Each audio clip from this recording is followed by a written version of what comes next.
Video like जरूर कर लीजिए और ऐसे वीडियो लगातार फ्री में पाने के लिए चैनल को तुरंत सब्सक्राइब कर लीजिए और बेल आइकन को जरूर टैप कर लीजिए ताकि आगे भी सारे वीडियो आपको मिलते रहे। यूट्यूब में फॉलो करते हैं तो प्लीज ये वाला फ्री टेलीग्राम चैनल जरूर ज्वाइन कर लीजिएगा। सारे नोटिफिकेशन सारे अपडेट यहीं पे आते हैं, ध्यान रखिए। दोस्तों स्वागत है आप सभी का ऑनलाइन एग्जाम प्रिपरेशन पर which is the part of study for civil services. दोस्तों आज की वीडियो में हम देखेंगे most important topic for UPPSC prelims. ये डे 7 रहेगा और यहाँ पर हम कुछ महत्वपूर्ण टॉपिक्स देख रहे हैं जो आपके यूपीपीएससी प्रीलिम्स की परीक्षा जो कि आपकी 14 मई को होगी और इसके लिए इंपॉर्टेंट रहेंगे। मोस्ट इंपॉर्टेंट टॉपिक्स हैं और जो सारे आपके अभी चर्चित जो टॉपिक्स रहते हैं, जैसे चर्चा में कुछ चीज़ें चलती रहती हैं, जैसे आसियान शिखर सम्मेलन है, G20 सम्मेलन अभी हाल ही में हो रहे हैं देश भर में, तो इससे रिलेटेड इसका स्टैटिक जीके और करंट का जो पार्ट रहता है उसको हम डिस्कस कर रहे हैं यहाँ पर। मोस्ट इंपॉर्टेंट जो टॉपिक्स हैं और इसके हमने कुछ इंपॉर्टेंट टॉपिक्स ऑलरेडी देख लिए हैं, चैनल पर जाकर आप देख सकते हैं, प्लेलिस्ट बना दी गई है। आज हम डे 7 देख रहे हैं और यहाँ पर हम सबसे पहले पढ़ेंगे स्वामित्व योजना के बारे में। इसके बाद हम देखेंगे EWS के बारे में और राष्ट्रीय आपदा प्रबंधन अधिनियम, इससे संबंधित महत्वपूर्ण तथ्यों को हमको कवर करना है। इसके अलावा आपको बता दें स्टडी फॉर सिविल सर्विसेज का 60 डेज का क्रैश कोर्स चालू हो चुका है। अगर आप इसको ज्वाइन करना चाहते हैं यूपीपीएससी के लिए, यूपीपीएससी प्रीलिम्स की परीक्षा के लिए जो 14 मई को आपका एग्जाम होगा, नोटिफिकेशन कुछ दिन में जारी कर दिया जाएगा। इसके लिए 60 डेज का क्रैश कोर्स चालू हो चुका है और यहाँ पर आपको पूरा स्टडी मटेरियल दिया जाएगा, टेस्ट सीरीज, पेड क्विज, सारा कुछ दिया जाएगा, जितना पढ़कर आप सिलेक्शन आराम से ले सकते हैं, कट ऑफ क्लियर कर सकते हैं। 780 पेज का मटेरियल रहेगा और बस इतना ही आपको पढ़ना रहेगा। पूरा गाइडेंस आपको प्रोवाइड करवाया जाएगा कैसे क्या पढ़ना है। तो 60 दिन का क्रैश कोर्स है और अगर आप ये ज्वाइन करते हैं तो बस इतना पढ़ के आप सिलेक्शन आराम से ले सकते हैं, कट ऑफ क्लियर कर सकते हैं। और इसको ज्वाइन करने के लिए आपको करना क्या है, इन नंबर्स पर कॉल करके जानकारी लेनी है या फिर आप डिस्क्रिप्शन में दी गई डिटेल को फॉलो कर सकते हैं। सारे स्टेप्स दिए गए हैं, आप जाएंगे डिस्क्रिप्शन को चेक करेंगे, आपको सारे स्टेप्स मिल जाएंगे। उनको फॉलो करके कॉन्टैक्ट नंबर भी वहाँ पर दिए गए हैं, आप कॉल करके इन्फॉर्मेशन ले सकते हैं, पूरी जानकारी ले सकते हैं।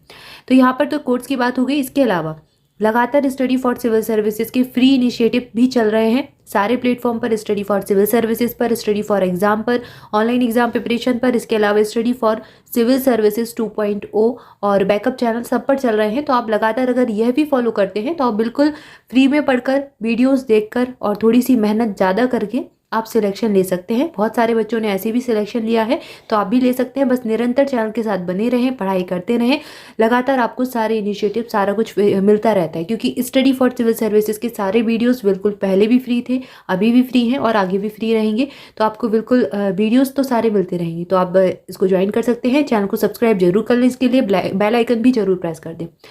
तो चलिए स्टार्ट करते हैं। आज का हम पहला टॉपिक देखने वाले हैं। सबसे पहले देखेंगे स्वामित्व योजना के बारे में। यह जो योजना है स्वामित्व योजना, नाम से ही स्पष्ट है, स्वामित्व से संबंधित है। अब स्वामित्व यहाँ पर किस चीज़ का, संपत्ति का स्वामित्व। तो जो संपत्ति का स्वामित्व है उसकी अच्छे से मैपिंग करना, यह सारा कुछ इस योजना के अंतर्गत आता है। अब देखते हैं इससे संबंधित तत्व। सर्वे ऑफ विलेजेस, आबादी and mapping with improvised technology in village areas, ये इसका फुल फॉर्म हो जाएगा। एक केंद्रीय क्षेत्र की योजना है, तो केंद्र सरकार के द्वारा इसको प्रारंभ किया गया था। 2021 में लॉन्च किए गए पायलट चरण के सफल समापन के बाद, तो सबसे पहले से 2021 में लॉन्च किया पायलट तौर पर, इसके बाद 24 अप्रैल 2021 को इसे फिर से लॉन्च कर दिया गया। ठीक है, क्योंकि इसका जो पायलट प्रोजेक्ट है वो सफल हो गया, तो 24 अप्रैल 2021 को इसे लॉन्च कर दिया गया फिर से। इस योजना के अंतर्गत 2021 से 25 के दौरान देश भर के लगभग 6.62 लाख गाँव को कवर करना था। तो इन गाँवों में जितने भी लोगों की जमीन है, जायदाद है, उसका स्वामित्व, संपत्ति का स्वामित्व जो है स्पष्ट करना था कि कौन सा क्षेत्र किसके हाथ में है। ग्रामीण बसे हुए जो आबादी क्षेत्र है उनमें संपत्ति का स्पष्ट स्वामित्व स्थापित करने और संपत्ति कार्ड जारी करने के साथ गांव के मकान मालिकों को रिकॉर्ड ऑफ राइट्स प्रदान करने के उद्देश्य से इसको लॉन्च किया गया था।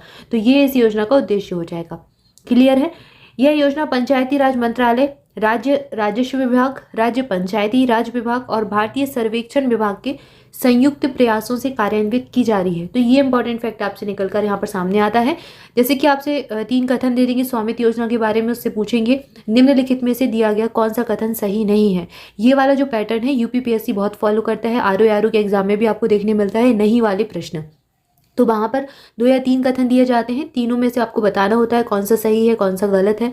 तो ऐसे कथन आपको दे सकते हैं। अगर स्वामित्व योजना के बारे में पूछेंगे तो आपको दे देंगे कि यह योजना पंचायती राज मंत्रालय, राज्य राजस्व विभाग, राज्य पंचायती राज विभाग और भारतीय सर्वेक्षण विभाग के संयुक्त प्रयासों से कार्यान्वित की जा रही है। इसमें से कुछ एक हटाकर किसी और संस्था का नाम डाल देंगे, जैसे कुछ और हटा दिया, यहाँ पर भारतीय सर्वेक्षण विभाग की जगह आपदा प्रबंधन विभाग डाल दिया, कुछ भी डाल दिया।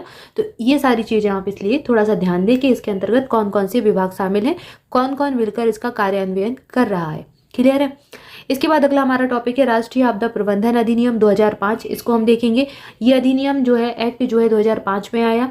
भारत सरकार ने आपदा प्रबंधन के महत्व को राष्ट्रीय प्राथमिकता मानते हुए अगस्त 1999 में एक उच्चाधिकार समिति का गठन किया एवं गुजरात भूकंप के बाद आपदा प्रबंधन योजनाओं की तैयारी के बारे में सिफारिशें करने, कारगर परामर्श तंत्रों जो होते हैं, प्रशमन तंत्रों का सुझाव देने के उद्देश्य से इस प्रबंधन जो है इसका गठन किया। प्रबंधन पर एक राष्ट्रीय समिति का गठन किया था 1999 में। तो 1999 में एक समिति बनाई गई, उसके आधार पर 2005 में ये एक्ट आया। 10वीं पंचवर्षीय योजना के दस्तावेजों में पहली बार आपदा प्रबंधन पर एक विस्तृत अध्याय भी शामिल किया गया था। 12वें वित्त आयोग को भी आपदा प्रबंधन की वित्तीय व्यवस्था की समीक्षा करने की जिम्मेदारी दी गई थी। 23 दिसंबर 2005 को भारत सरकार ने आपदा प्रबंधन अधिनियम पारित किया। तो ये वाला जो एक्ट है कब पारित किया गया? 23 दिसंबर 2005 को, 2005 के बिल्कुल अंतिम महीने में। यह जनवरी 2006 से भारत में लागू हो गया। आपदा प्रबंधन अधिनियम 2005 द्वारा स्थापित शासी निकायों में कौन कौन शामिल है? आपदा प्रबंधन प्राधिकरण इसमें है। भारत के प्रधानमंत्री इसके अध्यक्ष होते हैं और ये बहुत इंपॉर्टेंट फैक्ट है, एग्जाम में पूछा जा चुका है। और साथ ही साथ इसमें 9 सदस्य भी शामिल होते हैं। तो एक प्रधानमंत्री जो कि अध्यक्ष हो गए और इसके अलावा 9 सदस्य इसमें और रहते हैं। सभी सदस्यों का कार्यकाल 5-5 वर्षों का होता है। तो इन सबका कार्यकाल कितना? 5-5 वर्षों का रहेगा। क्लियर है। इसके बाद इसके अगर उद्देश्य देखें, इसके उत्तरदायित्व या फिर कार्य देखें, तो राष्ट्रीय आपदा प्रबंधन प्राधिकरण का कार्य एक शीर्ष निकाय के रूप में रहता है। आपदा प्रबंधन के लिए नीतियां, योजनाएं, दिशा निर्देश ये सब ये निर्धारित करते हैं ताकि आपदाओं के लिए समयबद्ध और प्रभावी प्रक्रिया सुनिश्चित की जा सके। इस दिशा में इसके कार्य क्या रहते हैं, इसके उत्तरदायित्व देख लेते हैं।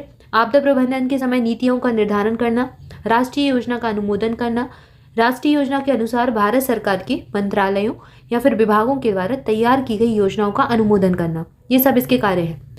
राज्य योजना तैयार करने में राज्य प्राधिकरणों द्वारा अपनाए जाने वाले दिशा निर्देश का निर्धारण करना।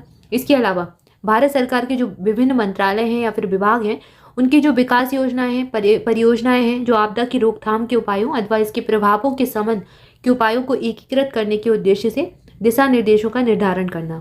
आपदा प्रबंधन के लिए नीति योजना के लिए प्रवर्तन और कार्यान्वयन को समन्वित करना। प्रशमन के उद्देश्य की पूर्ति के लिए वित्त निधियों के प्रावधान की सिफारिश करना। इसके अलावा केंद्र सरकार द्वारा निर्धारित प्रमुख आपदाओं से प्रभावित अन्य देशों की सहायता प्रदान करना। तो अन्य देशों को भी सहायता करना इसका कार्य रहता है।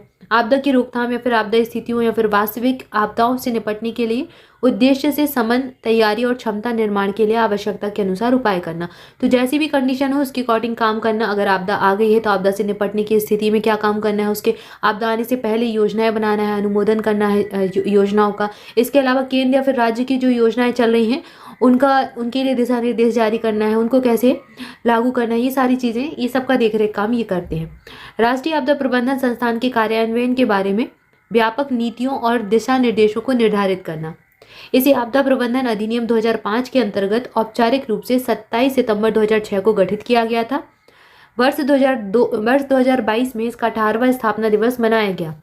इसका मुख्य विषय क्या था? आपदा प्रबंधन में स्वयं सेवा था। ये इसका मुख्य विषय या फिर इसकी थीम हो जाएगी वर्ष 2022 के लिए। 18 नवंबर का स्थापना दिवस इसका मनाया गया। 27 सितंबर 2006 से ये गठित किया गया था। ठीक है, तो ये सब्जेक्ट आपसे थीम भी पूछ सकते हैं। आपदा प्रबंधन में स्वयं सेवा, ये वर्ष 2022 की थीम थी। इसके बाद है राष्ट्रीय कार्यकारी समिति। इसके बारे में जानेंगे। यहाँ पर ये राष्ट्रीय आपदा प्रबंधन संस्थान की बात हो रही थी। ठीक है, इसके बाद जानेंगे राष्ट्रीय कार्यकारी समिति। इसे राष्ट्रीय आपदा प्रबंधन प्राधिकरण की सहायता के लिए केंद्र सरकार के द्वारा गठित किया गया था। यह राष्ट्रीय आपदा प्रबंधन योजना की तैयारी के लिए प्रतिबद्ध है। इसके अलावा राज्य आपदा प्रबंधन प्राधिकरण क्या करता है? जो राज्य स्तरीय होते हैं उसकी बात करें तो यह अपने संबंधित राज्य के लिए आपदा योजना बनाने के लिए प्रतिबद्ध है।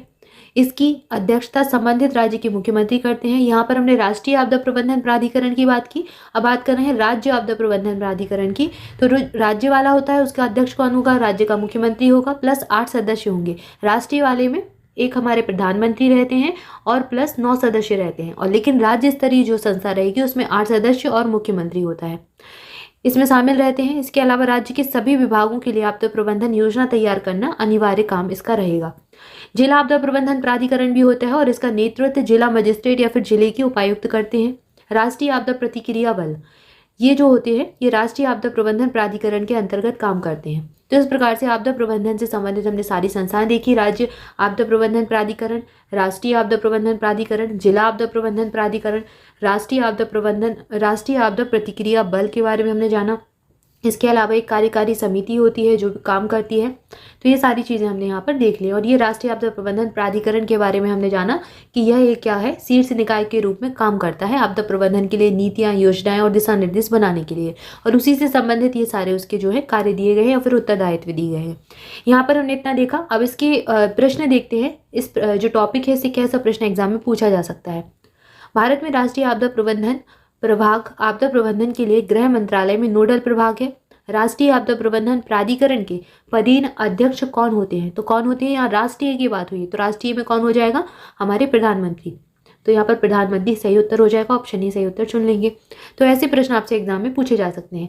इसके बाद हमारा अगला टॉपिक है ईडब्ल्यूएस कोटा, जो इकोनॉमिक वीकर सेक्शन होता है ईडब्ल्यूएस कोटा, जहाँ पर आर्थिक रूप से कमजोर वर्ग के लोगों को 10% आरक्षण प्रदान किया गया है। इसके बारे में हम जानेंगे। इसके लिए कौन सा संविधान संशोधन हुआ, ये कब आया, सारे इंपॉर्टेंट फैक्ट इसको देखेंगे, अगले वीडियो में देखेंगे। तब तक के लिए आपसे भी चैनल के साथ जुड़े रहें, चैनल को सब्सक्राइब जरूर कर दें। आज के लिए इतना ही, मिलेंगे नेक्स्ट वीडियो में। Thank you so much.